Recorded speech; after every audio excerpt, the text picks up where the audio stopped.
Hello friends, welcome back. இன்னைக்கு நம்ம சேனல்ல பார்க்க போறது ஒரு குழம்பு ரெசிபி தான். இந்த குழம்பு வந்து நாகர்கோயில் ஸ்டைல்ல நம்ம பண்ண போறோம்.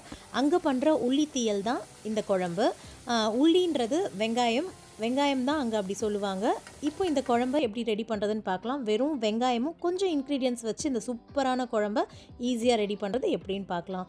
இது பண்றதுக்கு நான் ஒரு 30 சின்ன வெங்காயம் வந்து எடுத்து வச்சிருக்கேன். தோல் எல்லாம் எடுத்துட்டு நல்லா வாஷ் பண்ணி எடுத்து வச்சுக்கோங்க. வெங்காயம் தான் இதுக்கு மெயினான இன்கிரிடியன்ட்டே. அடுத்தது ஒரு டேபிள் ஸ்பூன் அளவுக்கு தேங்காய் எண்ணெய் சேர்த்துட்டு அதில் ஒரு பாதி அளவுக்கு தேங்காய் வந்து துருவி சேர்த்துருக்குறேன். நம்ம இன்றைக்கி பண்ண போகிறது ஒரு 4 பேர் சாப்பிட்ற அளவுக்கு இந்த உள்ளி தீயல் பண்ண போகிறோம். அதனால் வந்து நான் 30 சின்ன வெங்காயமும் அரை மூடி அளவுக்கு தேங்காயும் துருவி எடுத்திருக்கேன். இந்த தேங்காய் வந்து நல்ல கலர் மாறுற அளவுக்கு நம்ம வறுத்து எடுக்கணும். இது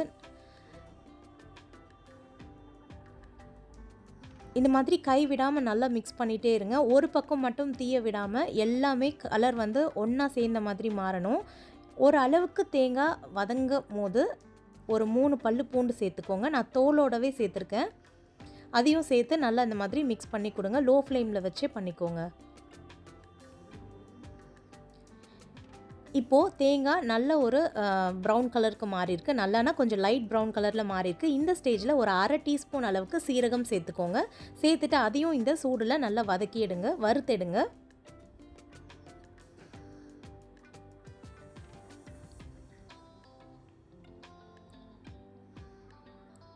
இது நல்லா வறுப்படும் போது நல்ல ஒரு ஸ்மெல் வந்துட்டே இருக்கும்.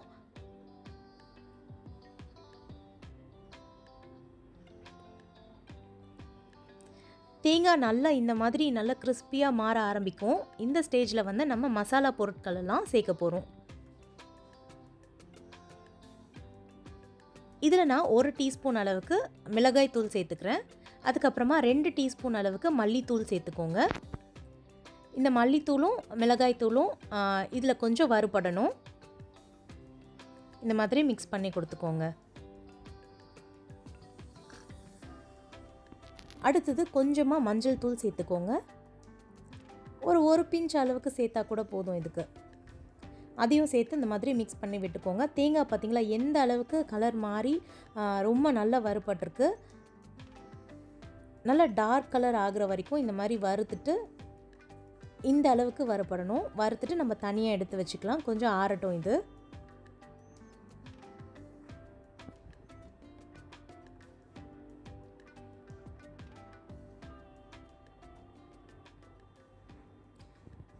இப்போது தனியாக எடுத்தாச்சு.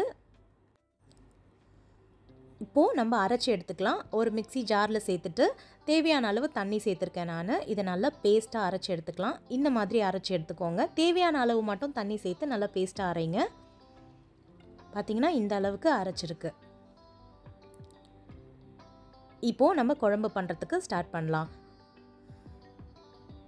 ஒரு கடாயில் வந்து நான் 2 டேபிள் ஸ்பூன் அளவுக்கு தேங்காய் எண்ணெய் சேர்த்துருக்கேன். தேங்காய் எண்ணெய் சேர்த்து பண்ணும்போது டேஸ்ட் ரொம்ப அதிகமாக இருக்கும். எண்ணெய் காஞ்சதும் கொஞ்சமாக கடுகும் ஒரு அரை டீஸ்பூன் அளவுக்கு வெந்தயம் சேர்த்துக்கோங்க. அது ரெண்டும் பொரிஞ்ச பிறகு சின்ன வெங்காயமும் கருவேப்பிலையும் சேர்த்துட்டு இந்த எண்ணெயில் நல்லா வதக்கி விட்டுருங்க. ஒரு 1 நிமிஷத்துலேருந்து 2 நிமிஷம் வரைக்கும் வெங்காயம் இந்த எண்ணெயில் நல்லா வதங்கட்டும்.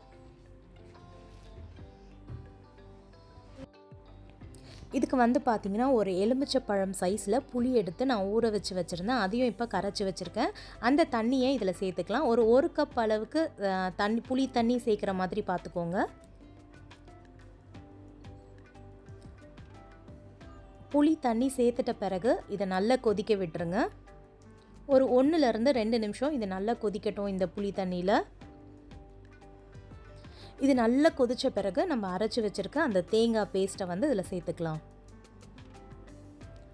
சேர்த்துட்டு கலந்து விட்டுக்கோங்க. அப்படியே வந்து நம்ம அந்த ஜாரில் வந்து ஒரு 3/4 கப் அளவுக்கு தண்ணி சேர்த்து இதில் சேர்த்துக்க போகிறேன் நான். இந்த குழம்பு வந்து நல்லா திக்காக தான் வரும். அதனால் அதிகமாக தண்ணி சேர்க்க வேண்டாம். தேவையான அளவு மட்டும் தண்ணியாக சேர்த்துக்கோங்க. இப்போ தண்ணி சேர்த்தாச்சு. இதை கொதிக்க விட்டுடலாம். ஒரு 10 நிமிஷம் இது லோ ஃப்ளேமில் அப்படியே கொதிக்கட்டும். 10 நிமிஷம் கழித்து பார்த்திங்கன்னா இந்த அளவுக்கு கொதிச்சிருக்கும். இன்னும் ஒரு 5 நிமிஷமும் நம்ம ஓப்பன் பண்ணி வச்சு இந்த மாதிரி திக்காகிற வரைக்கும் இதை கொதிக்க வைக்கணும்.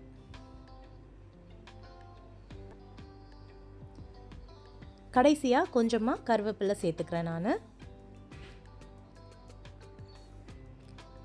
இப்போ பார்த்தீங்கன்னா உள்ளி தீயல் வந்து ரொம்ப சூப்பராக ரெடி ஆயிடுச்சு. இந்த அளவுக்கு திக்காக இருக்கணும். நல்ல சூடான ரைஸில் இதை கொஞ்சமாக போட்டு சாப்பிட்டாலே ரொம்ப டேஸ்ட்டாக இருக்கும். அதே மாதிரி இந்த குழம்பு வந்து ஒரு வாரம் வரைக்கும் நம்ம வச்சு சாப்பிடலாம். ரொம்ப நல்லாயிருக்கும்.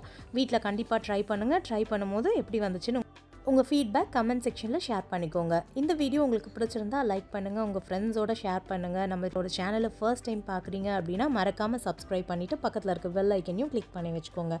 ஓகே ஃப்ரெண்ட்ஸ், தேங்க்ஸ் ஃபார் வாட்சிங். இனி நம்ம இன்னொரு வீடியோவில் மீட் பண்ணலாம். அது வரைக்கும் பாய், டேக் கேர்.